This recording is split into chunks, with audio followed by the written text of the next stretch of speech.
Hello, listeners, and welcome back to the podcast. Today is Monday, October 8th, 2018, and this is the Morning 4.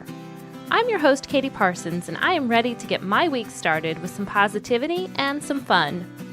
A few months ago, I was feeling really discouraged by all of the negativity I saw online and in person, and even some of what I was hearing on podcasts.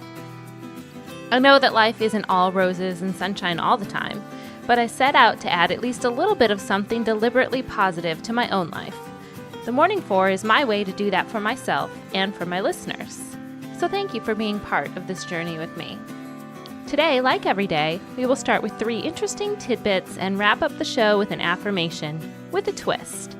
So let's get it going with Number 1. On this day in history, the Great Fire of Chicago was ignited in 1871. You've probably heard the legend of Mrs. O'Leary's cow kicking over a lantern to start the fire that raged for 2 days and destroyed much of the city property, mostly constructed of wood and highly flammable tar shingles. While no one knows the real truth, and Mrs. O'Leary denied it was her cow until her death, a few other theories float. One was that the fire started on O'Leary property, but it was when a group of gamblers who were using the barn for craps were chased away by Mrs. O'Leary, with a lantern knocked over in the brawl. Another theory is that there were fires all throughout the Midwest that dry summer, and the wind could have ignited this one from many different sources. Still, some astronomers say it started as the result of a meteor shower and the methane gas surrounding the event. We will probably never know at this point. But a little personal trivia for you. When I worked as an archivist at the Chicago Tribune, I handled old photos that had been taken by staff photographers or given to the newspaper. There were millions of them. I stumbled upon a folder with the label Great Chicago Fire once, and there were a few photos that had been taken right after that fire raged in 1871. One that really struck me was a photo of ruins, with the old Chicago Water Tower building just standing in the middle of it all, unharmed.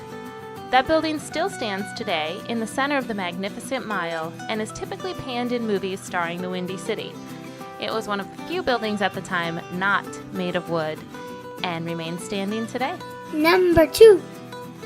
Fast forward exactly 100 years to 1971, and on this date, John Lennon released his super hit, Imagine, which discusses a world where people live in peace and harmony, not because of a promised afterlife, but because they just want to be good people in this life.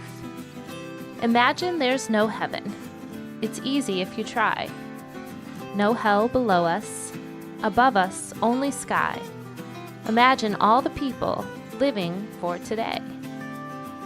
Imagine there's no countries. It isn't hard to do. Nothing to kill or die for. And no religion, too. Imagine all the people living life in peace. You may say I'm a dreamer, but I'm not the only one. I hope someday you'll join us, and the world will be as one. Imagine no possessions. I wonder if you can. No need for greed or hunger, a brotherhood of man. Imagine all the people sharing all the world. You may say I'm a dreamer, but I'm not the only one. I hope someday you'll join us, and the world will be as one. Number 3. Well, since it is Monday, I feel compelled to let you know that today is National Kick Butt Day. I know I've got a long list with my target kick butt goals on it. Publishing today's podcast was one of them, so thank you for helping me make that happen. How will you take down this Monday and kick its butt? I know you can make it happen, so let's be badass together. Number 4. And speaking of kick butt ideas, let's start today with our affirmation. Repeat after me. I can do hard things. I can do hard things. It's time to kick butt, baby. Let's go.